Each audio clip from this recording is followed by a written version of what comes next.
Alrighty, Giants fans, listen up. Do you want more New York Giants content?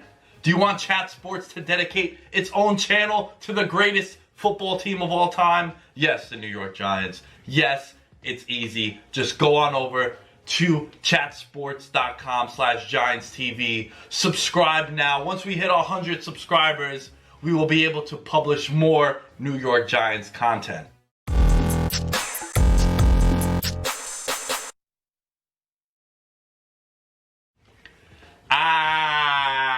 Yes. What's good, everybody? Welcome back to Chat Sports. I am your delightful host, Nick Dais, here with some more New York Giants news and rumors. Before we get started, make sure you subscribe to the YouTube channel, youtube.com/chatsportstv, and also give this video a thumbs up. Like is very simple. It's one click. So let's get right into it. The New York Giants team facility is opening back up, extending the virtual offseason program that they've implemented back in March due to the COVID-19 stuff that's been going around. The NFL announced that coaches and a lot of personnel is allowed to go back into the buildings and facilities of each NFL football team, which is really, really good because the season is not that far away. We could see it over the horizon, folks.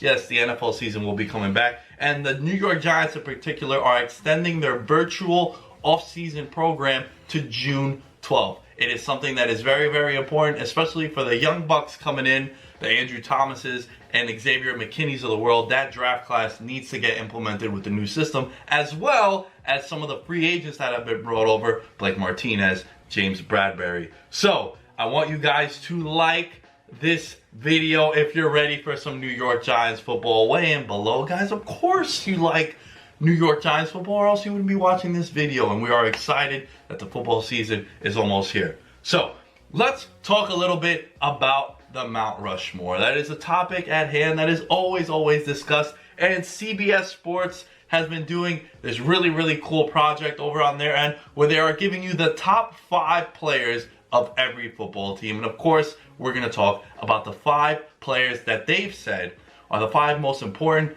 players and figureheads for the New York Giants. So we have Michael Strahan, Eli Manning, Bill Parcells, Roosevelt Brown, and Lawrence Taylor. Look, I think the 2 names that jump off the page and the screen when you see them are Lawrence Taylor, the original LT, and Eli Manning. So let's take a look at the 2 most polarizing figures of the New York Giants during their history. Let's take a look at some of the accolades for one Lawrence Taylor, NFL Most Valuable Player in 1986. Think about how crazy that is. A defensive player was NFL MVP. We haven't seen that in a very, very long time. Hell, if you're not a quarterback, you're probably not going to see that award in recent memory. 2-time Super Bowl champion, 10-time Pro Bowler, 8-time first team All-Pro, 2-time second team All-Pro, Sporting News NFL Player of the Year in 1986. Of course, 1986, the famous year the New York Giants won their very first Super Bowl as an organization. Let's take a look at one Elijah Manning. Eli Manning, his accolades are 2-time Super Bowl champion, 2-time Super Bowl MVP, and a 4-time Pro Bowler. Also, Eli Manning has a lot of records in the top 15 of all important statistical passing categories, and of course interceptions too, because we want to set all the records here with the New York Giants. So I've been back and forth seesawing on this debate. So I want you guys to weigh in below and let me know, who do you think is the more iconic New York Giants player? Type Eli for Eli Manning in the comments below, or type LT for Lawrence Taylor. I think ultimately I'm going to go with Lawrence Taylor, because Lawrence Taylor literally changed the game defensively. He was one of the first players in NFL history that teams on the offensive side really dictated their offense based on what he was going to do and where he was going to be. He is still revered as one of the greatest, if not the greatest, defensive player in NFL history. So, staying with the theme of Mount Rushmore, one guy who we hope enters that discussion, because that means that the future for the New York Giants is going to be very, very promising. It is one Daniel Jones. And Daniel Jones, the 23rd best quarterback in the NFL? I'm not sure if that's right or wrong, but let's take a look at this. Ranked 23rd best quarterback in PFF's Bayesian QB rankings, using the Bayesian updating as the basis of their analysis, which yields a career posterior mean and a posterior distribution, which describes the uncertainty for each quarterback. This helps us get better predictions compared to using just data from last season. So what they're saying is they're taking historical data and projections, and they're putting Daniel Jones as the 23rd best quarterback. To put it in perspective, he's in between Tyrod Taylor, the new starting quarterback, projected starting quarterback for the LA Chargers, and Teddy Bridgewater, who signed that relatively big deal for his end with the Carolina Panthers.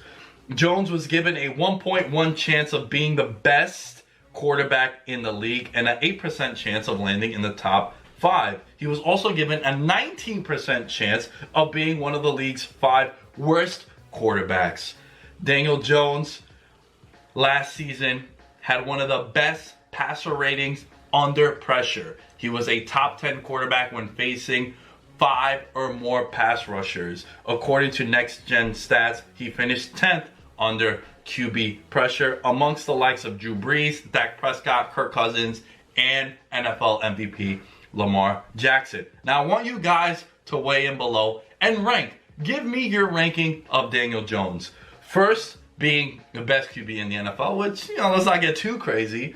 Or 32nd being the worst starting quarterback in the NFL, which I also think is crazy. I'm very curious to know, of all the weigh-in questions on this video, this is the one that I'm the most fascinated with. Where do you guys think Daniel Jones going into year 2 is on the quarterback rankings? One thing that could definitely help the landscape of the New York Giants in 2020 and beyond, and also Daniel Jones maybe creeping into that top 10 quarterbacks in the league, is the offensive line. And one NFL scout is super optimistic that the Giants offensive line can make noise this year. Could go from a bottom 5 to a top half of the league. Now you might be saying, from 28th to 15th, that's still not that good. It's actually great if you figure the leaps and bounds that they would be taking from a bottom 5 to a top half of the league.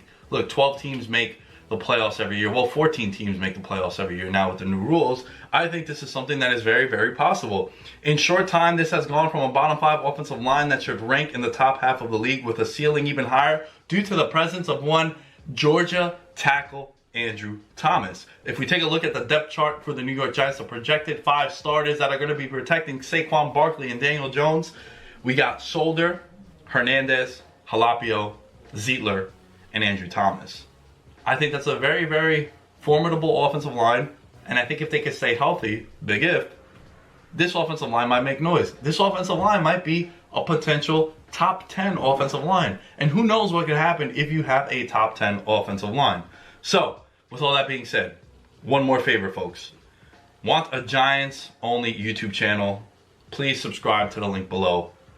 And we will be pushing a video once we hit 100 subscribers. Like I said in the intro, it will mean a lot to me. It will mean a lot to the New York Giant fan base. And, of course, to the higher-ups over at Chat Sports. So, last but not least, we need to give you an update on one DeAndre Baker. Yes, he has had quite the offseason has the second-year cornerback. But the update is Baker's attorney expects criminal case to be dropped due to inconsistent evidence and witness accounts. Baker, DeAndre Baker that is out on $200,000 bail and was cleared by a judge to travel to New Jersey to participate in off-season activities. Of course, he can't really be in a facility like we mentioned, but the club has told Baker that he is steer clear of any team-related activities, including virtual meetings, until his legal issues are cleared. So he's gotten the okay by the law to go to these activities, but the New York Giants have said, let's pump the brakes, take care of your business, let's see what happens, let's clear this up, and then from there we'll move on. DeAndre Baker is expected to be the number 2 corner behind newly acquired expensive free agent James Bradberry. DeAndre Baker was expected to take the next step to be a legitimate number 2 corner. And this is a big, big thing for the New York Giants if they want to have any success with a young secondary. The projected secondary for the New York Giants is Jabril Peppers, Xavier McKinney in the deep ends at safety, and then you got Bradbury and Baker on the opposite sides of each other at the cornerback position. So big things have been expected of the DB heading into year 2.